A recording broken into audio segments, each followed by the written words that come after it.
On Sunday, February 19th, there's an anti-war protest scheduled in Washington, D.C.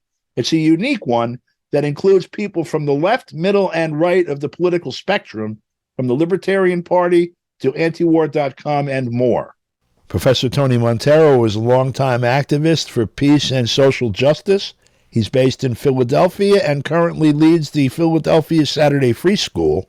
He's acknowledged as one of the preeminent Du Boisian scholars in the world, and he has a history of activism going back into the early 1960s. He will be attending the rally this coming Sunday in Washington, D.C., along with members of the Philadelphia Free School, and we spoke with him via Skype on Thursday. Professor Monteiro, it's a pleasure to have you with us, as always.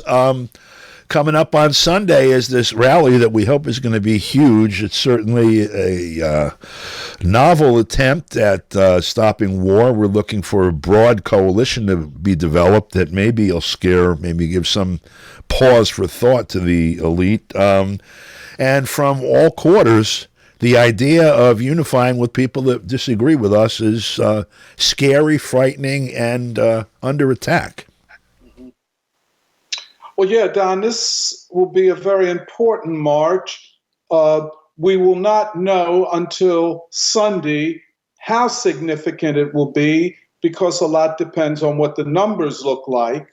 But at any rate, it is important for what it will say to the ruling elite of this country and to the world at a very critical time in the war in the Ukraine. By critical, I mean the U.S. and the West and NATO are losing and seem to be on the cusp of an ignominious defeat for NATO. And as we've all heard recently, NATO is running out of ammunition while the Russians are not. But the significance of this march is also measured by what it says about a part of what we in the United States call the left.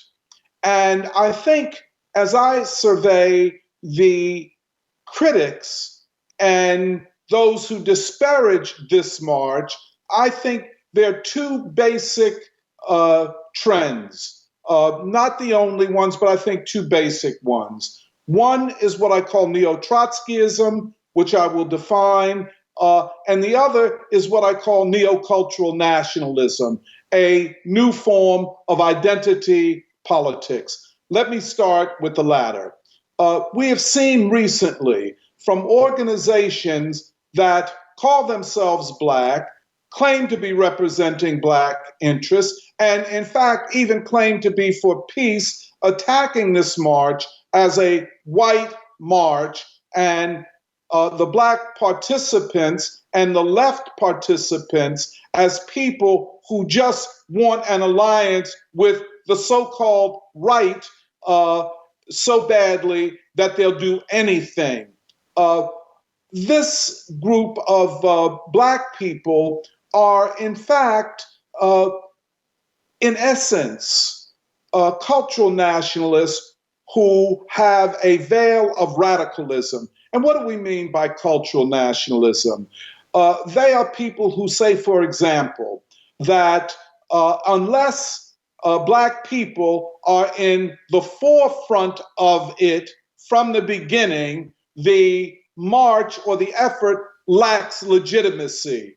And since it lacks legitimacy in their eyes, they are calling for other Black people to boycott the march. Now, of course, they are saying that humanity, and whether or not we enter into a third world war, which would be thermonuclear, is secondary to their being consulted about how this march will be organized and who will be the speakers and so on.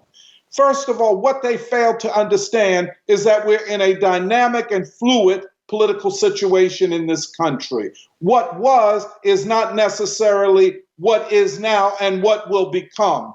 we're looking at the emergence of a new type of peace movement, a peace movement that is composed basically of a coalition of the discontented, people who have given up on the ruling elite of this country, either to govern this country or to carry out a foreign policy based on peace and demilitarization. And for anyone to say that Black interests are being violated because they did not consult, for example, Black Alliance for Peace or Black Agenda Report, and that they are going to boycott it in spite of what the enormous stakes are at this time for humanity, is to say that they have gone to the extreme of cultural nationalism and separatism and narrow nationalism.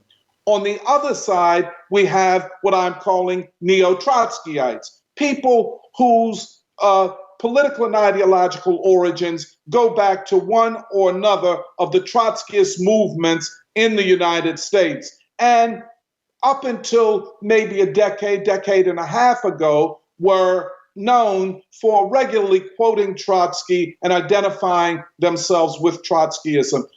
In the last few years, they have lessened that. However, their mode of operation is quintessentially Trotskyist in the sense of what I would call vanguardism.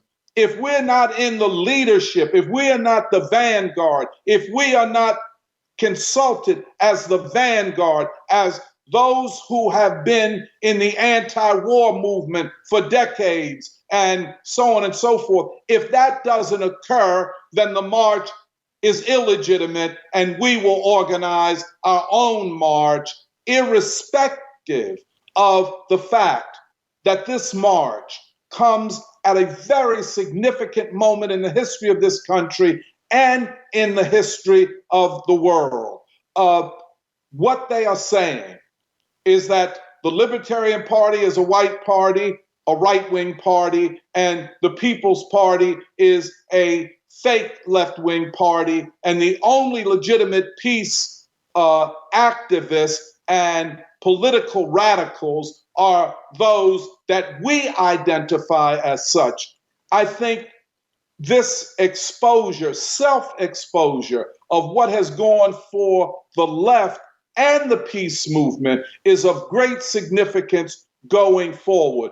And you know, Don, we saw this, you and I, and we talked about it over and over and over again, going back as early as 2016, where these groups claiming to be revolutionary united first with Hillary Clinton's election and then with Joe Biden's election in 2020 on the grounds that they were fighting fascism. Well, let's get to the basics.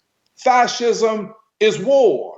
Fascism is war abroad and war against working people and the poor at home. These so-called left, black and white organizations never learned what Martin Luther King and the civil rights movement taught, that the bombs that are dropped overseas explode in the urban areas, in the suburbs and in the rural areas of this country. War abroad is also war on working people and the poor, irrespective of race. So I think we go forward. I think this is a great time. This is a time for optimism. When people are in motion, they become new people, new organizations. A new peace movement is being forged as we speak. I will be there and I look forward to it. I'm excited about it. But more than Sunday's march, I'm also excited about what will come afterwards. Professor Monteiro, thank you for your time. Thank you. For KPFK, I'm Don DeBar.